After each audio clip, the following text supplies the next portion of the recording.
ቴኳንዶና ጂማ አሰልጣኛ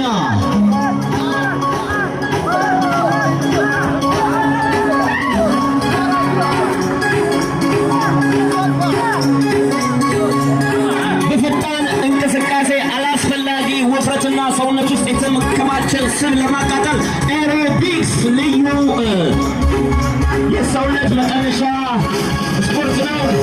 ለረዥም ጊዜ ደግሞ ልምድ ያለው በከተማችን አቢና ወይም አትንኩት ነው። በዚህ ሰዓት ለሚቀጥሉት ከዚህ በኋላ ላሉት 6 ደቂቃዎች ያክል ከኛ ጋር ቆይታ የሚያደርግ ይሆናል።